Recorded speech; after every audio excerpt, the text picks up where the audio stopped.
بالله من الشيطان الرجيم بسم الله الرحمن الرحيم الحمد لله رب العالمين والصلاة والسلام على سيد المرسلين حبيب الله العالمين بالقاسم محمد بن عبد الله وعلى أهل بيته الطيبين الطاهرين اللهم صل على محمد.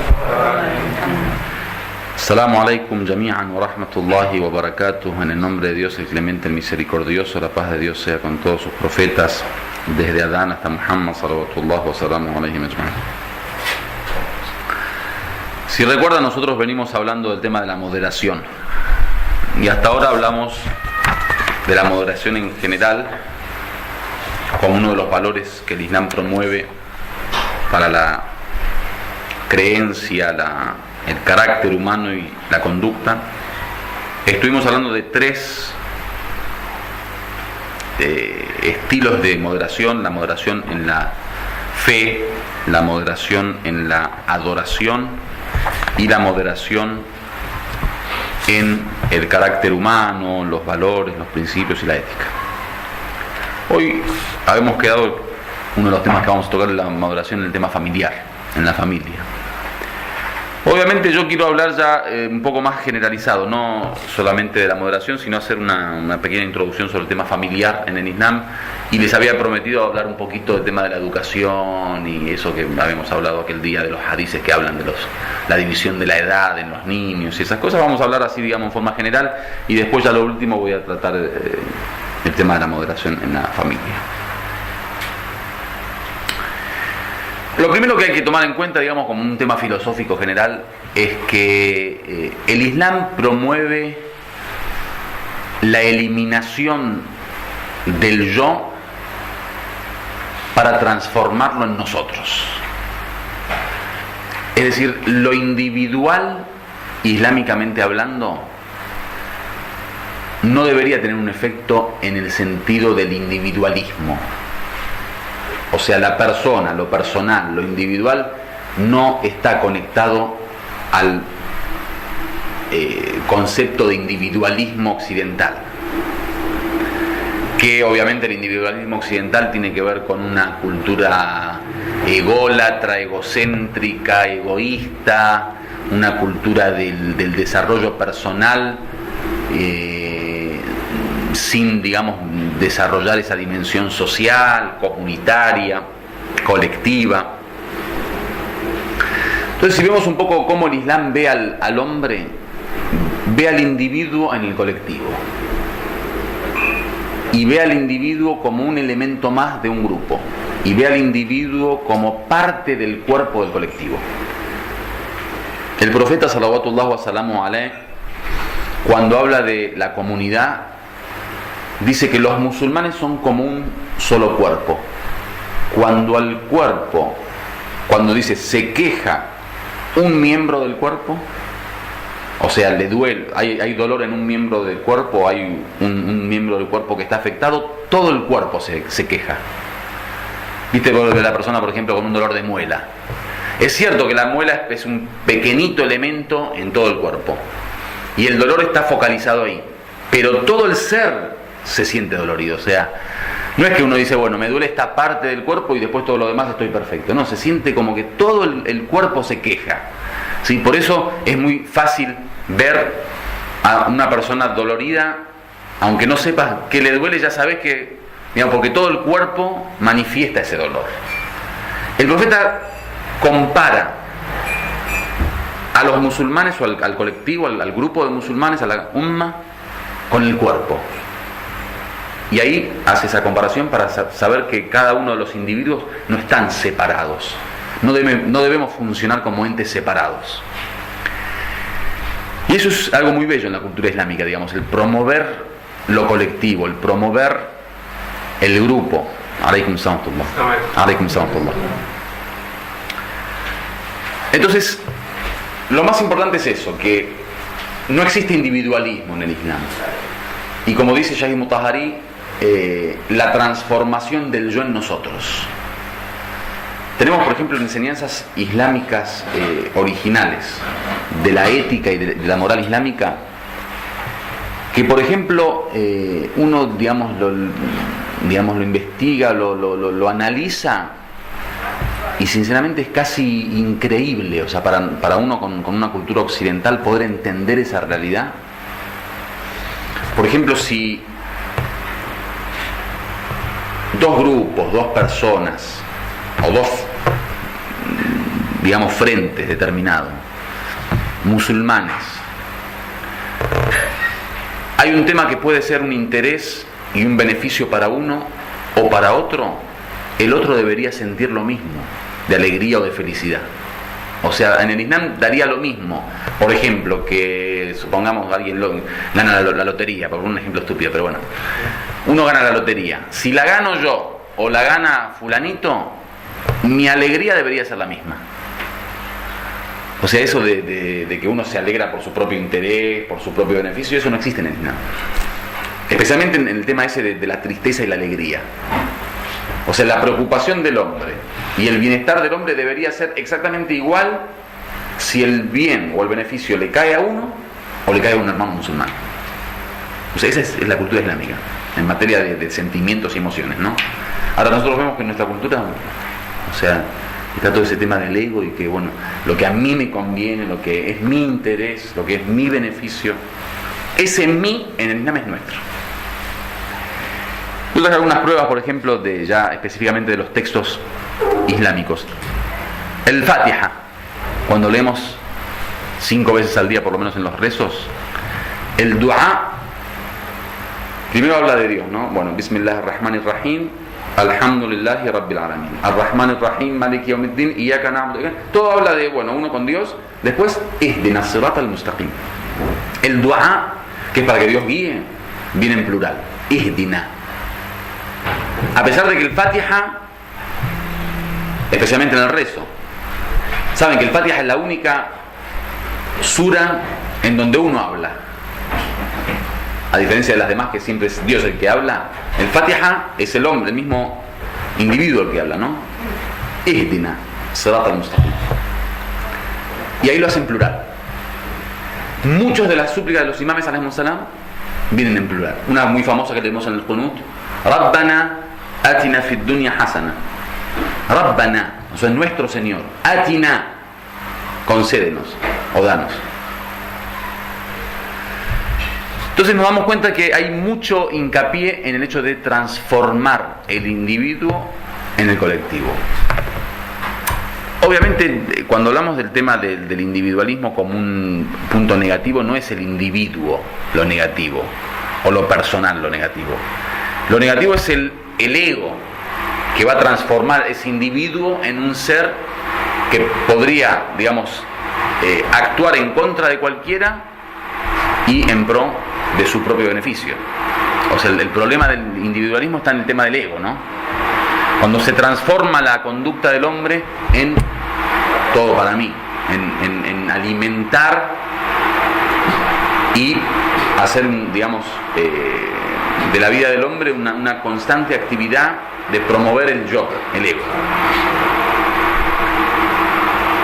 Y eso en todas las, digamos, las enseñanzas islámicas y en todas las religiones existe la cuestión de que uno tiene que luchar en contra de ese ego. Lo que venimos hablando de la lucha en contra del ego es justamente eso, destruir esa parte del individuo, ese ego. O sea, yo soy lo único que valgo, yo soy lo único importante, yo soy el que debe tener. Y hay una frase que el Shaykh Mutahari, en uno de sus libros, no recuerdo cuál, dice que es una frase común a todas las religiones y que eso engloba o resume un poco esta filosofía de la destrucción del ego y la construcción del colectivo, cuando dice: ama para el otro, para tu prójimo, lo que amas para ti mismo. Ese es, digamos, un poco el resumen y la esencia de la enseñanza del Islam. Miren, digamos, de qué forma lo establece el profeta: ama para el otro lo que amas para ti mismo, o sea, igualdad. No hay diferencia, ¿no? O sea, uno tiene que sentir que cualquier bien para su hermano es como si fuera un bien para sí mismo, porque es el beneficio a la humanidad, es el beneficio a ese elemento en común, es una bendición al hombre, al ser humano. Y el ser humano da lo mismo que sea yo, que sea Muhammad, o sea, ¿entendés? Es el ser humano que se está beneficiando. Entonces, te digo, aplicarlo es muy duro, porque que uno se despoje de su ego, o sea, de su ser, más cuando uno es argentino. No, pero te quiero decir, hasta en lo cotidiano, la persona más sana, lo más, digamos, simple es obviamente querer atraer el beneficio para uno, o sea, es lo más normal. Entonces la regla es esa: amar para el otro lo que se ama para uno mismo. Por ejemplo, ya a nivel obligaciones, si vemos por ejemplo el tema de las ramas del Islam. Las ramas del Islam son estas 10 famosas leyes fundamentales de todo musulmán, como obligaciones que cada musulmán debe cumplir: el rezo, el ayuno, el hajj, la peregrinación, el quinto, el diezmo, el yihad en el camino de Dios, y el yihad contra el nafs, contra el ego, la lucha en contra del ego, el tawalli, la amistad o el amor a los seguidores del profeta y de Ahlul Bayt, el tabarri, que es, digamos, el odio por los enemigos de Dios y del profeta. De esas 10 ramas que son las leyes fundamentales, digamos, un poco podríamos llamarlo los 10 mandamientos islámicos, vemos que la gran mayoría tienen un gran efecto colectivo, digamos, un gran efecto grupal. El rezo, por ejemplo, es una obligación personal individual. Pero la diferencia entre el rezo furada individual y el rezo llamá es como del cielo a la tierra. O sea, tenemos hadices que si rezan 2 hay ya una recompensa, digamos, duplicada. 3 más, 4 más. De 5 para arriba, o de 6, 7, 10, 15, 20, 100, hasta 1000, los que sean, dice, ya los ángeles no tienen forma de poder contar la recompensa de Dios. Y todas las narraciones que hablan de promover la adoración en colectivo. La adoración en colectivo, el tema de la mezquita. El profeta Muhammad sallallahu alaihi wasallam, lo primero que hace cuando llega a Medina, ¿qué es? Construye una mezquita. O sea, el colectivo, el lugar de reunión, el lugar donde los musulmanes tienen que encontrarse. El hajj, la peregrinación, que de hecho dicen el salat al-jum'a es el pequeño hajj. Cuando una persona vino al profeta, le dijo, soy pobre pero deseo peregrinar, dijo, haz o participa en el salat al-jum'a, porque ciertamente el salat al-jum'a es hajj al-fuqara, es la peregrinación de los pobres, porque es el encuentro de la comunidad, el encuentro de los hermanos, la reunión. Y como eso podríamos decir muchísimos. El Homs y Zakat tiene un efecto social directo, o sea, es el sacar de los intereses del individuo para el colectivo. O sea, es el quitar de beneficios personales para los demás. El tema del yihad es la defensa de los oprimidos, la defensa de los desposeídos, la defensa, o sea, ¿ves cómo, digamos, las leyes esenciales del Islam están dirigidas al tema del colectivo y a la protección del colectivo? Ustedes me dirán, ¿qué tiene que ver lo que estás hablando con el título de la lección, que queríamos hablar de la familia? No, porque la familia es el primer paso y el primer, digamos, la primera etapa de transformación del individuo en el colectivo. Por eso, porque pues ya me estaban mirando con mala cara y digo, a ver si no entendieron el tema. Entonces, se promueve mucho, islámicamente hablando, eso de la transformación, de salir del yo hacia el nosotros, del salir del individuo hacia el grupo, y de poder vivir como un cuerpo, o sea, como elementos de un cuerpo, que eso es lo que hace falta. Muchas veces nosotros, el gran problema que tenemos es justamente que no se entendió esa parte del Islam. En la práctica, vos ves ahora el mundo islámico, por ejemplo, se promueve todo lo contrario. Se promueve legalmente una división entre sunna y shia, división entre persa, árabe, turco, división geográfica, división étnica. A mí me pone muy mal, por ejemplo, fenómenos que veo hasta en el mismo seminario en Irán. la unión de los africanos negros, la unión de los árabes del norte de África, la unión del Sham, la gente de Sham, Siria, Líbano, la unión del Jalij, Irak, Kuwait, Líbano. Está bien, o sea, de alguna forma es unión, pero al mismo tiempo desunión, porque se fomenta de alguna forma un poco. Digo, es correcto que existan esos grupos, pero debería haber también una instancia de la unión de todos, ¿no? Y no la hay. Y yo no sé en qué medida, digamos, eso es islámico. O sea, hay muchas cosas que hoy vivimos como realidad. Hay grandes discusiones entre los sabios, por ejemplo, sobre temas que hoy son casi una moneda corriente en el mundo islámico y hasta en los países islámicos, ¿no? Como repúblicas islámicas o digamos gobiernos islámicos, que uno no sabe qué tan islámico es. Por ejemplo, recuerdo que hace poco hubo un debate entre los sabios en Irán cuando fue el tema de las elecciones y los partidos políticos, digamos, como presentar candidatos para cada partido político. Muchos sabios decían que no es islámico, o sea, el Islam no tiene partidos políticos. O sea, está claro, el Islam es uno, ¿no? La ideología política es una, la teoría política es una. Y en todo caso, la división está entre quién gobierna, o sea, quién de todos nosotros va a ser el gobernante, pero no en el partido político en el sentido de que cada uno tiene su propia idea política, su propio camino político, o sea, supuestamente debería haber uno. Bueno, como eso le puedo decir mil cosas, de cómo es la forma que hoy vivimos nosotros, entre comillas, islámicamente, pero que el Islam... Por ejemplo, el tema de las divisiones políticas, o lo que existe hoy en día como reglas generales en la sociedad política, del concepto de patria, del concepto de gobierno, del concepto de nación, el concepto de país, el concepto de pueblo, sociedad, gobierno, toda esa historia. Yo investigando un poco, digamos, lo que me viene a la mente es que la división que propone el Islam es una división muy clara. La gente son umma, son comunidad islámica, y a esa umma lo gobierna un hakem, un gobernante.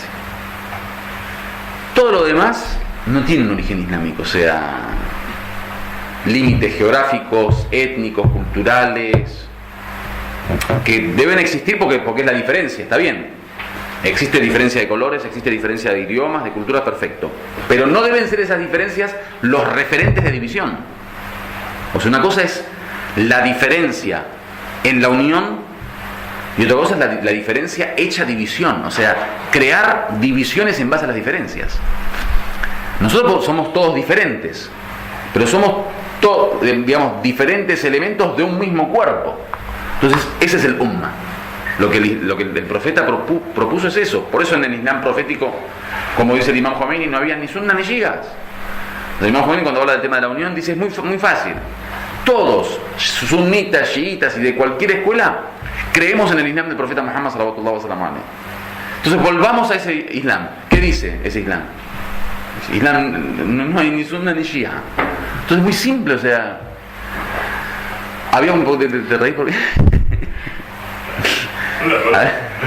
había un hombre que decía que sobre la cultura islámica, lo que hoy llamamos cultura islámica, dice hay muy poco de cultura islámica en la vida de los musulmanes, porque nosotros pensamos que somos o sunitas o chiitas, y eso no es ni profético, ni islámico, ni coránico. O sea, el creerse que uno es chiita, es sunita, está bien, pero no es islámico. Eso es importante tenerlo en cuenta, digamos. Uno entra en esa división, ok, pero no podemos adjudicarse al Islam. Está bien, somos chiitas, otros son sunnitas, pero no podemos decir que eso es una enseñanza del Islam. No, somos chiitas o sunnitas por otra situación, por otra historia, pero no porque el Islam nos lo enseña. El Islam habla del Corán de los muslim, el muslim, el creyente. Cualquiera que diga ashhadu an la ilaha illallah Muhammad Rasulullah, listo. El Islam legal. Después, en todo caso, bueno, en esa legalidad del Islam, ¿quién sigue al pie de la letra del verdadero Islam profético, coránico? Bueno, ahí le llaman mu'min, creyente. ¿Sí? Tenemos el muslim y el mu'min. El mu'min es el que sigue supuestamente. Pero Shia y Sunna no. A no ser que uno diga, bueno, sí, Shia tu Ali, que aparecen en los hadices. Sí, aparecen en los hadices, pero cualquier persona que sigue la creencia de Amir el-Mu'minin y su conducta es Shi'atu Ali. O sea, no es que hay que ser de un grupo especial, no. Si hay un cristiano que actúa como Ali y acepta la justicia de Ali y acepta es chiita, o sea, es Shi'atu Ali. Digo, Shi'atu Ali no necesariamente tiene que ver con nosotros que somos chiitas, o sea, digo, cualquiera que se diga chiita, porque en el pasaporte, por ejemplo, en su pueblo le pusieron que es al din muslim shi'i, le ponen la religión chiita, el tipo no reza, toma alcohol, miente, ese no es Shi'atu Ali. Digo, lo que hoy se conoce como Shia no tiene nada que ver con el Shi'atu Ali que aparece en los hadices, por eso digo que no es islámico. Pero bueno, a lo que veo que el tema del colectivo en el Islam se divide de esa forma: el umma, que es la comunidad, y el hakim, que es el gobernante. El umma, ¿qué es? El umma es una sociedad ideológica. O sea, ¿qué es lo que une a la umma y lo que hace de nosotros una umma? La ideología. O sea, en esa umma no hay geografía, etnia, color, cultura, idioma, país, ni siquiera época. La umma es un movimiento ideológico que tiene que ver con cómo creemos y cómo actuamos. Eso es. El que tiene nuestra creencia y el que actúa como nosotros, no nosotros, digamos, el Islam, ¿no?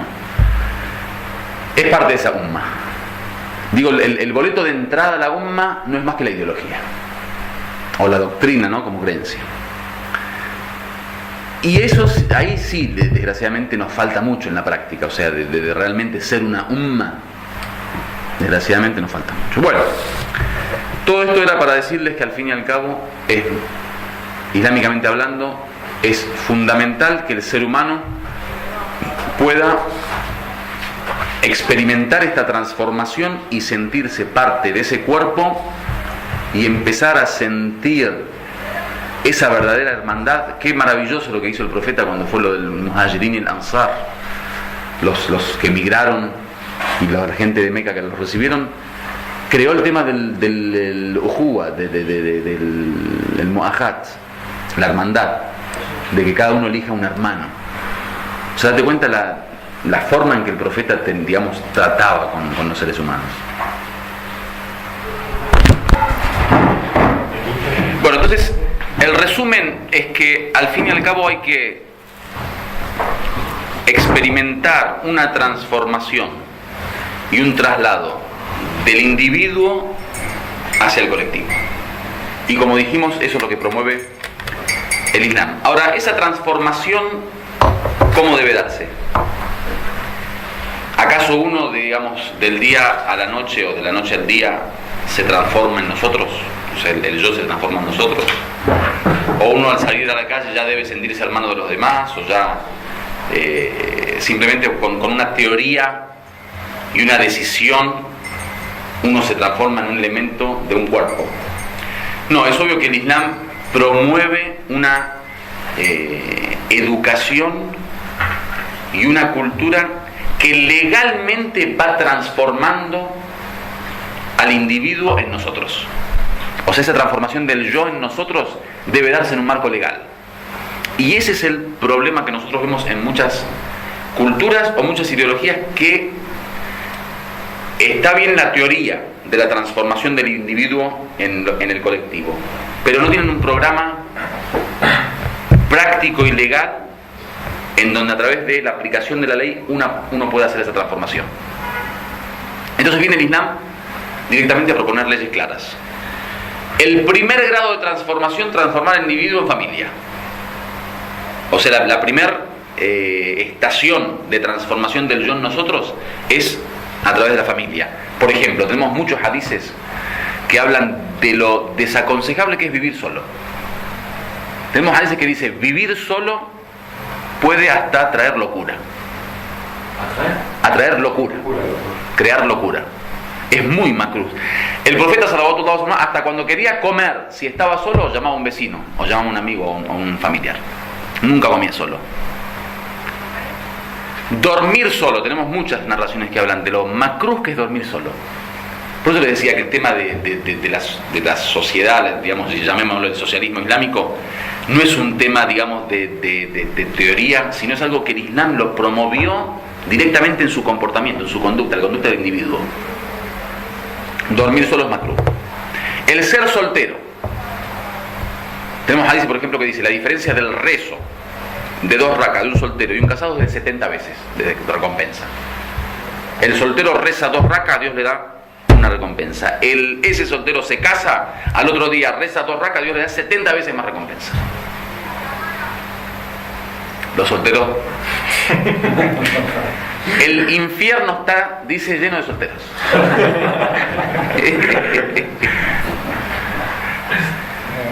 ¿Por qué? Porque el casado ya vivió el infierno en la vida.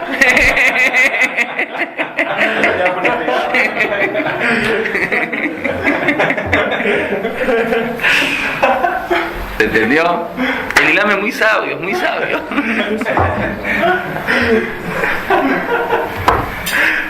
El profeta dice, sallallahu alaihi wasallam, si tú comes y tu vecino está con hambre, duerme con hambre, no eres de los nuestros. Dice así hasta 40 vecinos, norte, sur, este y oeste. Fátima Zahra dice que el imam Hassan la encontraron haciendo dua. Se pusieron a escuchar dua para el vecino de al lado, de la vuelta, de la esquina, para el que vende papa, para el que vende carne, para el negocito de cada lado de su casa. Nunca hizo un dua para ella misma. Le preguntaron, pero madre, ¿por qué no haces dua? Dijo, al-jar thumma dar. Primero están los vecinos, después está la casa. Famosa esa frase, hasta en el mundo árabe es muy famosa entre los árabes, hasta los no musulmanes. Al-jar thumma dar. Lo utilizan ahora como diciendo, cuando uno quiere comprar una casa o elegir buscar una casa, que elijas una casa en un lugar donde el vecindario sea bueno. Así lo piensan los árabes, pero no. Al-jar thumma dar significa que la preocupación del hombre tiene que ser primero por el vecino, el otro, después por uno mismo. Man asbaha wa lam yahtam bi umur al-muslimin falaysa bimuslim. Quien amanece sin preocuparse por la situación de los demás musulmanes no es un musulmán. Date cuenta cómo el Islam va promoviendo esta cuestión del colectivo. Entonces, todo lo que tiene que ver con lo makruh y lo desaconsejable, que es la soledad, vivir solo, dormir solo, comer solo. El imam Ali alayhi salam se encuentra con un judío en el camino, se ponen a hablar. Luego el judío se dirigía, supongamos acá, digamos, hasta Marbella, y el imam Ali, supongamos, a Málaga. Llegaron al punto en donde se bifurcan los caminos, uno va a Marbella y otro va a Málaga. El imam Ali se dirige a Marbella con el judío, y en el camino le había dicho que yo voy a Málaga. Entonces pasó, no sé, 1 kilómetro, no sé cuánto digamos, metros, y el judío dice, pero ¿cómo, no ibas a Málaga? Dice, sí, pero dentro de las enseñanzas de nuestro profeta está el acompañar al viajero, el acompañar al caminante. Y eso es parte de nuestra tradición. Ahí mismo el judío se hizo musulmán. O sea, está en el camino. Tenemos alguien que habla de lo mustahab, que es acompañar al invitado hasta la puerta, por ejemplo. Tú te das cuenta que ocurre una serie de cuestiones a nivel comportamiento dentro de las tradiciones proféticas que van dirigidas a promover el colectivo, a promover el amor a la comunidad, a promover el amor al prójimo, a promover el amor a los demás. Y todo eso no es casualidad, no es que dice, que para ser buena gente, no, es para construir un individuo y una sociedad que colaboren a nivel convivencia. Empieza esta historia con el tema del matrimonio, que dijimos todos los hadices que hablan sobre lo preferible que es el matrimonio y el tema de lo desaconsejable que es estar soltero. Dentro del matrimonio obviamente después se dan una serie de relaciones entre padre e hijo, entre hermanos y entre cónyuges. Ahí es donde vamos a hablar después del tema de la moderación. ¿Qué es moderación en el tema de las relaciones? Pero lo importante es esto. Salamos bien. Islámicamente hablando, hay un tema que el Shahid Mutahari toca en ese libro El hombre perfecto, sobre lo tamam y lo kamal o el kamel. Lo tamam es lo completo en árabe. Algo tam algo que está completo. Lo kamel o el kamal es la perfección. ¿Qué diferencia hay entre completitud y perfección? O algo completo y algo perfecto. La diferencia tiene que ver con la constitución del ser. Por ejemplo, una casa. Supongamos que una casa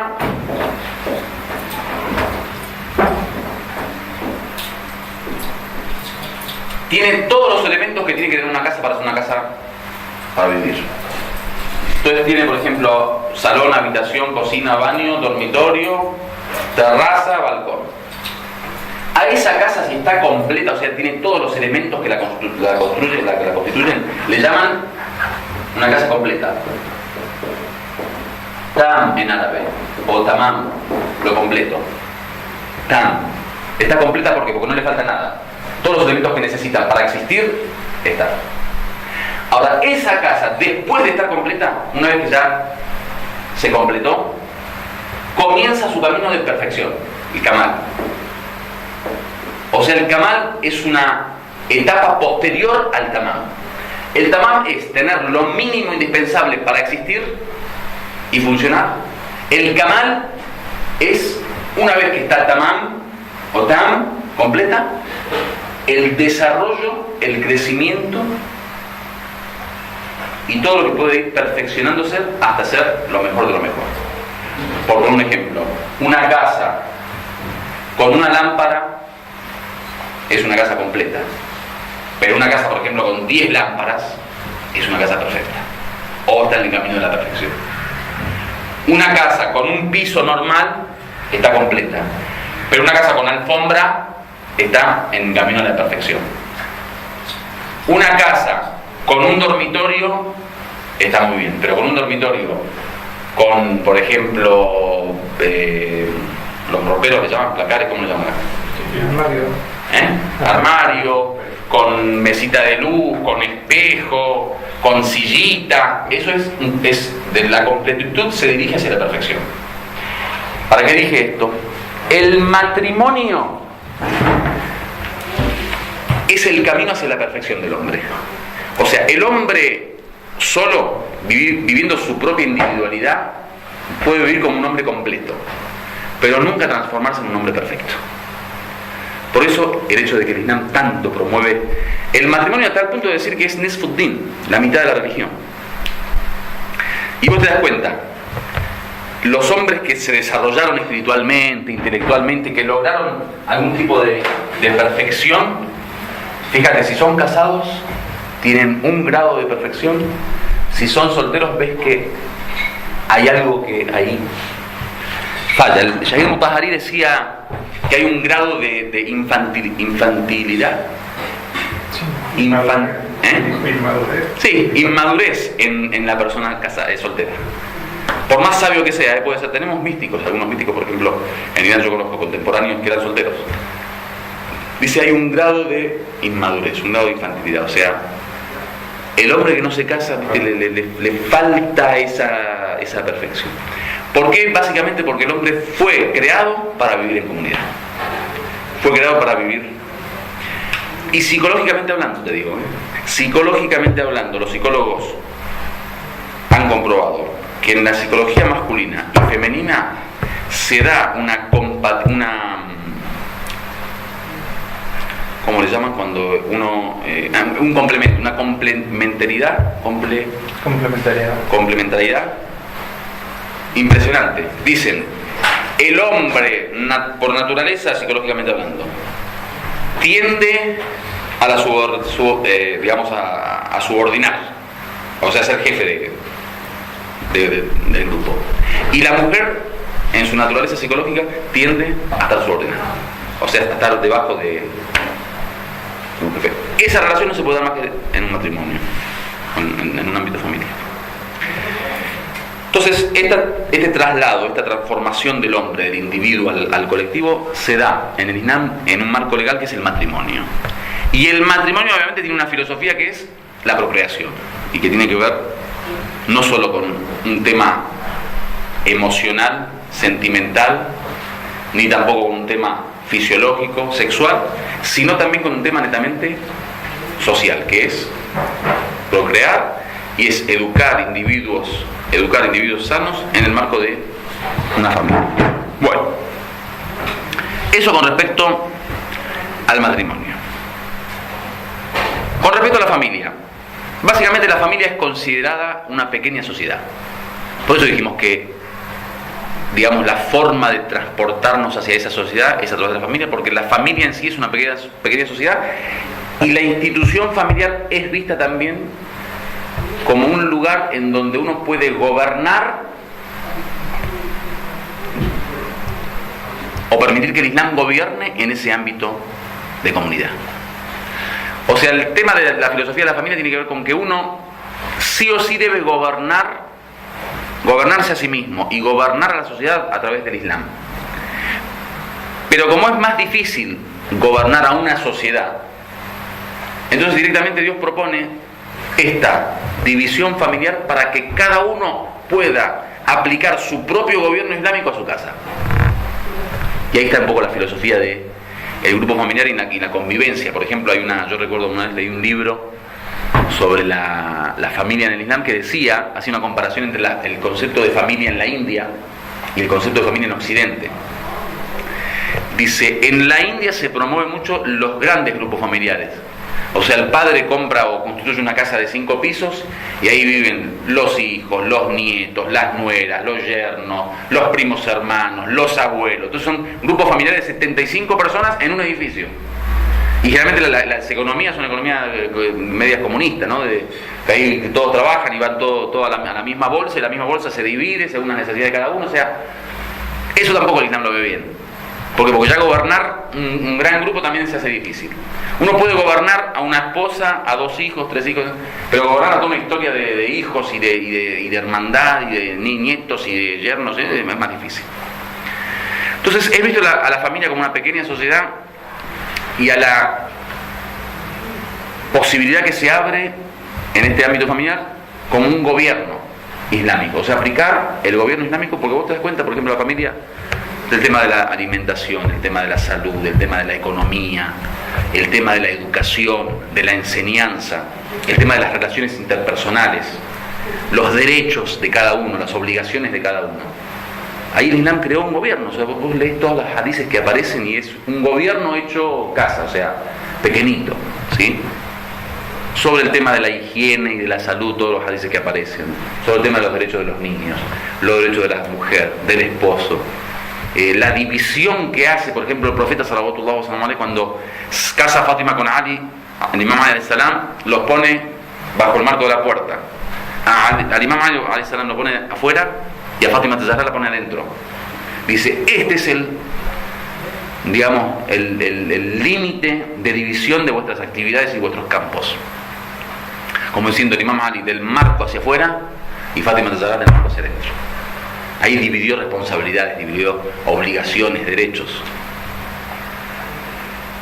Dicen que hicieron un congreso para ampliar un poco la posición de la mujer, el lugar de la mujer, y llegaron a la conclusión de que hay que ampliar la cocina en las casas. Bueno, entonces no solo está en el marco familiar el desarrollo del individuo, sino el desarrollo del grupo. Esta relación gobierno-sociedad de la cual venimos hablando. Lo otro tiene que ver con el tema de la educación de los niños, que desgraciadamente hoy en día, digamos, hay una mala interpretación del significado de educación, que está más ligado a un concepto de crianza que de educación en sí. Hoy en día generalmente la gente como que tiende a interpretar la educación como los derechos que tienen los niños en cuanto a su desarrollo corporal, en materia de alimentación, de higiene, de bienestar, digamos, material. Y es como que todo el tema doctrinario, ideológico y moral lo lanzan a la sociedad, ¿no? A mí me tocó miles de veces escuchar a gente, especialmente en los matrimonios mixtos, que dicen: no, el tema de la religión nosotros no lo tocamos en casa, que ellos elijan su propia religión. O sea, como que muchos padres no se sientan responsables de la ideología de los niños.